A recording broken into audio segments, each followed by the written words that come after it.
नवमी तिथि किसी भी महीने की, चाहे शुक्ल पक्ष की हो चाहे कृष्ण पक्ष की हो, अष्टमी और नवमी तिथि ये दो तिथियां ऐसी हैं। मान लो तुम्हारा पैसा तुमने किसी को दिया 5 लाख 4 लाख 3 लाख 10 लाख 8 लाख 2 लाख 50,000 25,000 20,000 40,000 और वो पैसा नहीं दे रहा आपको, आप हार गए कह के कर, फोन लगा लगा कर, भैया दे दे रहे, परेशानी है, दे दे रहे भैया, हम तो परेशान हो गए, और हार गए, नहीं मिल रहा, बहुत परेशान। तो महाराज किसी भी अष्टमी या नवमी तिथि के दिन आप मां जगतजननी जगदम्बा का शिव के साथ में शिव शक्ति का स्मरण कर कर देवी के नाम की 9 आहुतियां, सूखे बीले की, मतलब बीला जो सूख चुका है उसकी 9 आहुतियां अग्नि में शंकर और सती के नाम से, शंकर और शिव के नाम से समर्पित करें। और आखिरी आहुति जो समर्पित करें उसमें थोड़ा सा भाग तिल का, और तिल भी काली नहीं चढ़ती उसमें, श्वेत तिल का भाग उसके साथ लगाकर समर्पित करें, और जिससे धन लेना है उसका नाम लेकर वो समर्पित करें महाराज, उसको सुध आएगी और वो पैसा किसी भी हाल में आपके हाथ में थमाकर जाएगा ही, ये पक्का है। चल रहा हो किसी व्यक्ति से कोई काम करवाना है, वो काम नहीं कर रहा, कोई फाइल आगे नहीं बढ़ रही है, कोई कार्य अटक रहा है, तो एक जल के पात्र में जल भरकर 5 बेलपत्री शिव जी को समर्पित कर कर कुंदकेश्वर महादेव का नाम लेकर एक सफेद पुष्प बेलपत्री के ऊपर जो शिव जी को चढ़ाई है उस पर समर्पित कर कर जल जो लेकर गए हो, अपनी उस कामना को कर कर कि मेरा ये कार्य अटक रहा है, ये कार्य नहीं हो रहा, कुंदकेश्वर महादेव का नाम लेकर धीरे धीरे जल की धार चढ़ाइए। और एक बात हमेशा याद रखना, फिर निवेदन कर रहे हैं, अच्छे से समझ लेना, शंकर जी पर जब जल चढ़ता है, शिव जी का जब अभिषेक होता है, शंकर जी पर जब जल चढ़ाया जाता है, दूध चढ़ाओ, जल चढ़ाओ, कुछ भी चढ़ाओ, पर एक बात का स्मरण अपने जीवन में होना कि इतने ऊपर से मत चढ़ाना कि जल चढ़े और छींटे आपके ऊपर। बहुत ध्यान दीजिएगा।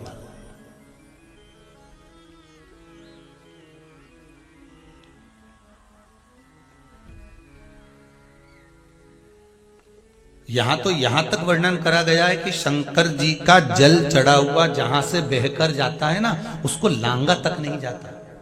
यहां लांगते हैं क्या? नहीं ना, परिक्रमा भी करेंगे तो वहीं से लौट कर वापस इधर जाएंगे। शिव जी का जहां से जल बहकर जा रहा हो, चढ़ा हुआ जल जहां से बहकर जा रहा हो, उसको लांगा तक नहीं जाता।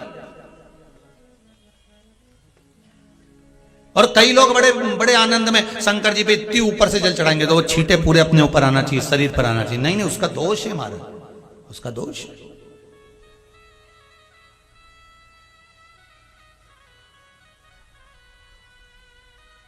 शिव जी को अगर आप जल चढ़ा रहे हो, जिससे आप भगवान को अगर जल चढ़ाओ, दूध चढ़ाओ, तो मान लो अगर जैसे एक सरल भाषा में समझ लो और अच्छे से, कि जैसे ये शिवलिंग है शंकर जी का, ये शिवलिंग है, और आप जल चढ़ा रहे हो तो इतनी ऊपर से छोड़ोगे तो पानी का छींटा तो अपने ऊपर आएगा, पर वही जल, वही दूध, वही सामग्री आप शिवलिंग से थोड़ी सी दूरी बनाकर अगर आप समर्पित करेंगे तो बाबा उसको स्वीकार भी करता है और आनंद की अनुभूति भी होती है, कार्य में सिद्धता भी आती है, कार्य में उसकी सिद्धता भी। अब तुम तो ऊपर से छोड़ रहे हो जिससे वो पानी तुम्हारे ऊपर ही आए, तो वो एक अलग प्रसंग है, वो एक अलग विषय। बहुत ध्यान देना महाराज, भगवान को कभी भी कोई भी सामग्री, जैसे भगवान के मंदिर में अगर फूल चढ़ाने जा रहे हो, भगवान के मंदिर में अगर पुष्प समर्पित करने जा रहे हो, तो फूल का मुख अपनी ओर नहीं होना चाहिए, फूल का मुख कहां पर होना चाहिए? जम के बोलो जरा, भगवान की ओर। शंकर भगवान के सिर से एक पसीने की बूंद पृथ्वी पर गिर गई, गिरते से एक धधकता हुआ अंगारा, लाल धधकता हुआ अंगारा ग्रह एक पुत्र के रूप में जन्म ले लिया, पृथ्वी से हुआ, इसलिए मंगल कहला गया, धधकता हुआ।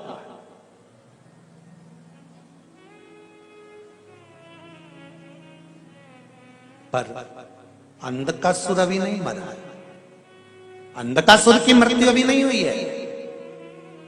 हर हर महा, अंधकासुर की मृत्यु अभी नहीं हुई। धधकता हुए अंगारे के रूप में मंगल ग्रह प्रकट हो गए, जन्म ले लिए। पार्वती जी ने पूछा ये कौन है? शिव जी कहते हैं ये मेरे पुत्र के तुल्य है, क्योंकि मेरे शरीर के पसीने से उत्पन्न हुआ है, मेरे मस्तक के पसीने से पृथ्वी पर गिरने के कारण ये उत्पन्न हुआ है। इसका नाम मंगल होगा, ये ग्रह मंडल में रहेगा, देवताओं के रूप में पूजा जाएगा, पर मेरे क्रोध के कारण उत्पन्न हुआ है, इसलिए इसका ग्रह थोड़ा सा क्रूर होगा।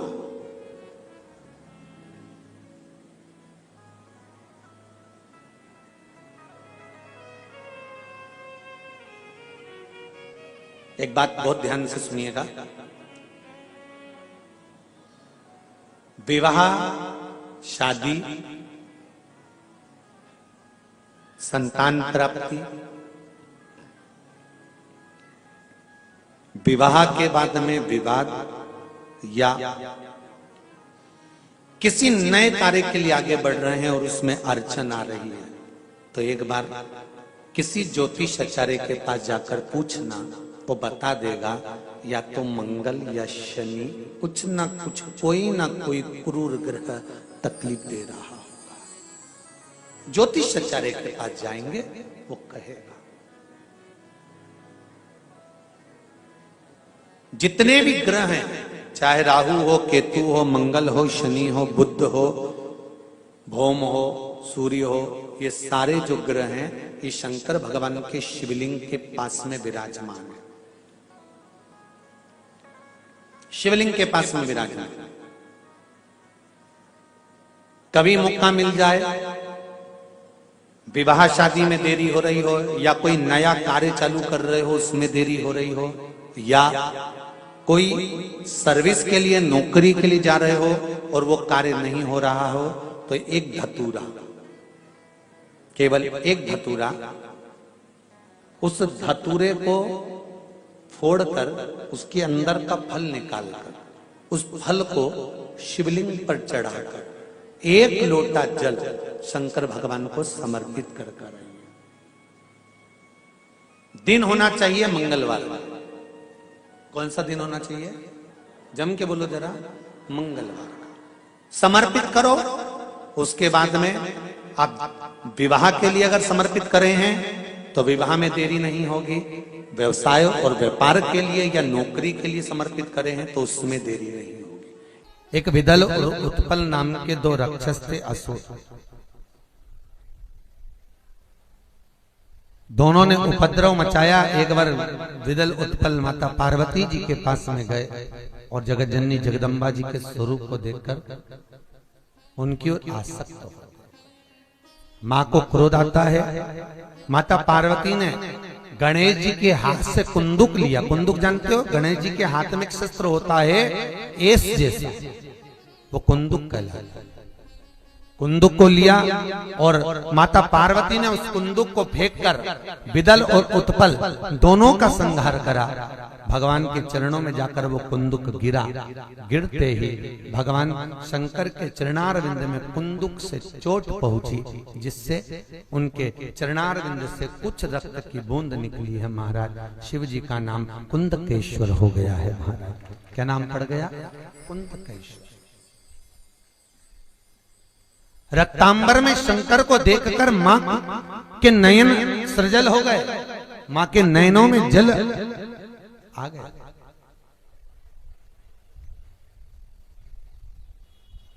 इसलिए माता पार्वती ने भगवान शंकर से वर मांगा, भोलेनाथ आज के बाद आपके शरीर पर रक्तांबर ना दे, रक्त ना दे। महाराज चंदन चढ़ेगा, अष्टगंध चढ़ेगा, हल्दी चढ़ेगा। अच्छा, कई लोग कहते हैं महाराज जी किसी किसी शास्त्र में हमने जैसे एक लाइन इसमें ही पढ़ लो, लिंगाष्टक इसमें शिव के शरीर पर मां कह रही है रक्तांबर ना दे।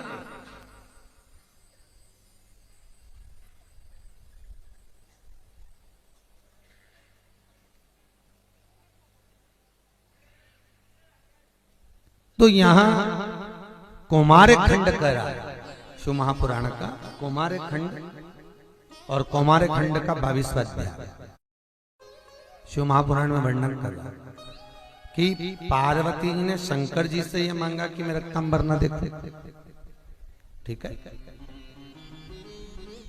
तो शंकर जी पर अष्टगन चढ़ता है, चंदन चढ़ता है, अबीर चढ़ता है, गुलाल चढ़ता है, पर शिव पर रोली कुंकू नहीं चढ़ता।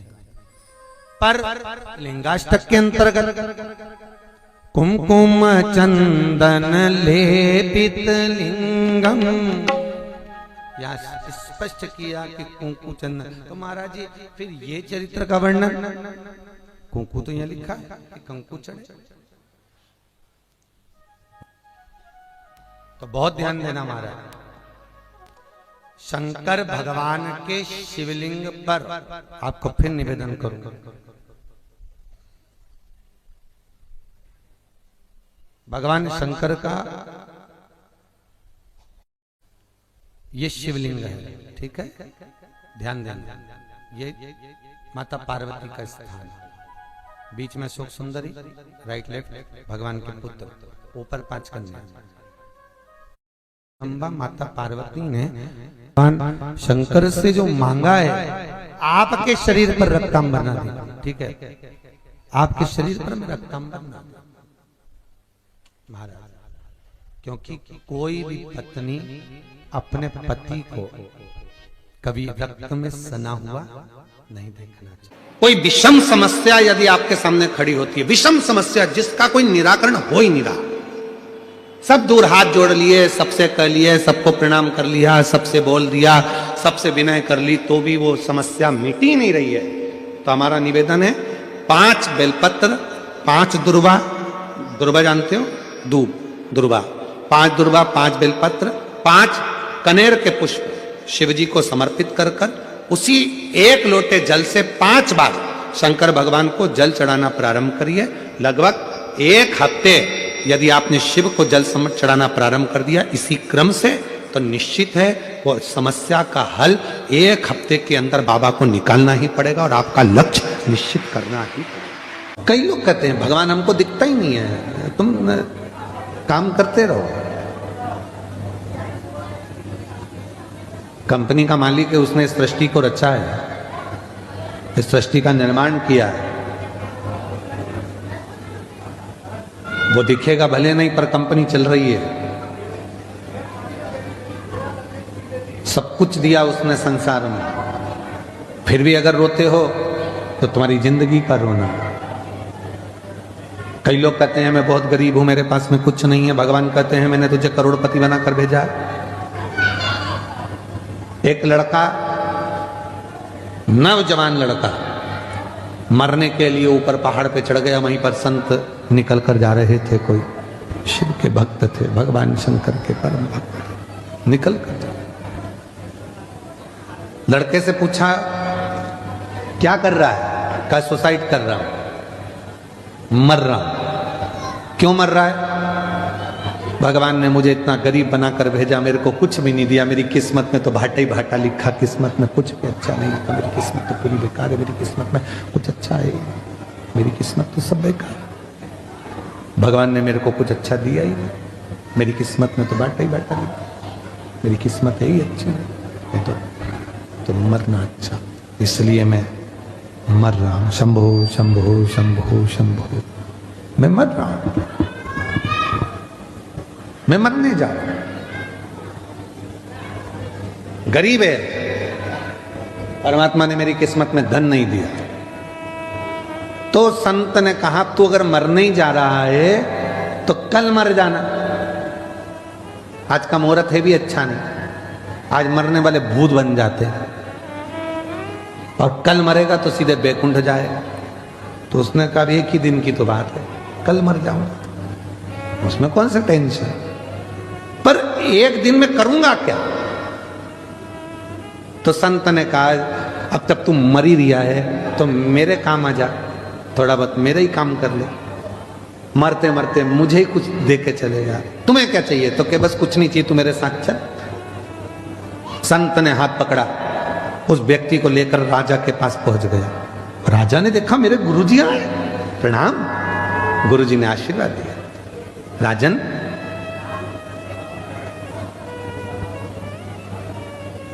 ये मरने से पहले मेरे ऊपर कृपा करना चाहता है और तू मुझ पे दया कर दे, मुझे भंडारा करना है। भंडारा करना है?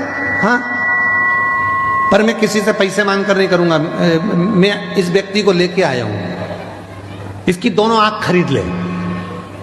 राजा कितने पैसे देगा बोलो? राजा ने कहा एक आंख का 1 लाख, 2 लाख रुपए दिए। ठीक है। इतने में बाजू में लड़का खड़ा था, मैं काय को बेचूं मेरी आंख?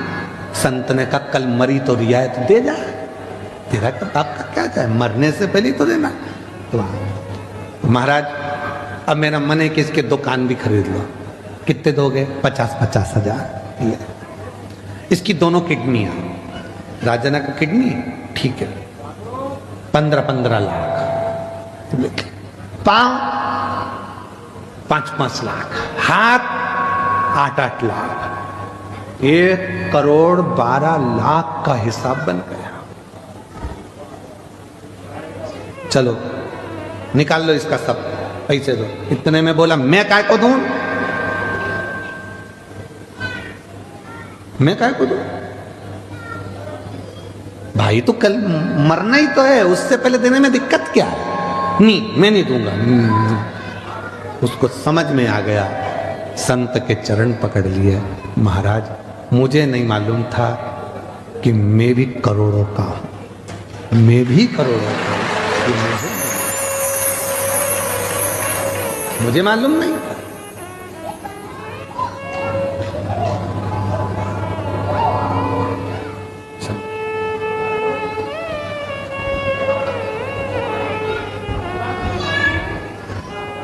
मुझे मालूम नहीं था कि मैं करोड़ों का हूं। आज मुझे मेरा ज्ञान हुआ, आज मुझे मालूम पड़ा कि मैं करोड़ों का हूं। हम अपने आप को कमजोर समझते हैं, हम अपने आप को खाली समझते हैं, हम अपनी कीमत नहीं समझ पाते। जिस दिन हमने अपनी कीमत को जान लिया, जिस दिन हम अपनी कीमत को समझ कर, जिस दिन हमने हमारी कीमत को समझ लिया कि परमात्मा ने हमको जन्म दिया है, वो परमात्मा ने अगर हमें संसार सागर में भेजा है तो खाली नहीं भेजा है। उसने कुछ सोच समझ कर, कुछ विचार कर कर हमको इस संसार सागर में भेजा होगा। कहती है जिसके शरीर में काया का रोग हो जाता है, सोराइसिस जैसी बीमारी हो जाती है, खाल निकलने लगती है, चेहरे पर कालापन आ जाता है, आंखों के नीचे कालापन आ जाता है, या शरीर में काले काले धब्बे पूरे शरीर में कहीं पर भी पड़ जाएं, डॉक्टर का इलाज करवाओ, डॉक्टर को शिव मानो, जो दवाइयां दे वो खाओ, जांचें करने की बोले जांचें कराओ, पर साथ में एक काम और करो, शंकर भगवान को 5 बेलपत्र 5 दुर्वा समर्पित कर कर एक ही लोटे से 5 बार थोड़ा थोड़ा जल सुंदरेश्वर महादेव के नाम से चढ़ाओ। कौन से महादेव? सुंदरेश्वर महादेव। जो जल चढ़ाया है उस जल को कटोरी में झेल कर लेकर आओ।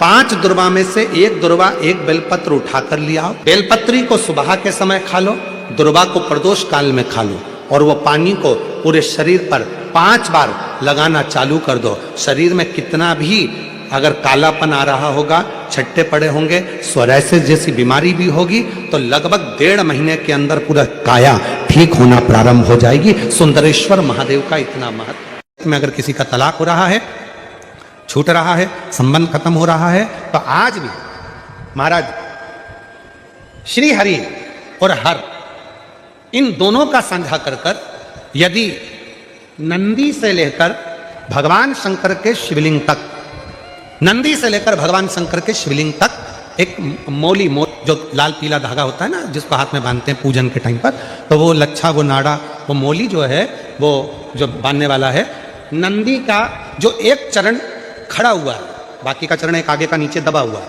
पीछे का चरण भी दबा है, पर एक नंदी का चरण ऊपर है। उस चरण से लेकर भगवान शंकर के शिवलिंग तक एक सूत्र को बांधा जाए। और उस सूत्र को 7 जगह पर बेलपत्र रखकर उठा लिया जाए और उठाने के बाद में किसी भी बेलपत्र के वृक्ष के नीचे वो 7 बेलपत्र समर्पित कर कर वो धागा लेकर 7 परिक्रमा अगर बेलपत्र की करी जाए और जिससे संबंध टूट रहा है उसी से वापिस प्रेम बढ़ाया जाए, तो वो स्मरण कर कर अगर 7 परिक्रमा उस धागे के साथ में कर कर हाथ में अगर बांधा जाए तो कितना भी दम लगा ले कोई व्यक्ति तलाक हो ही नहीं सकता। स्नेह बढ़ेगा ही, प्रेम बढ़ेगा ही, वो टूट नहीं सकता, उसको तोड़ा नहीं जा सकता।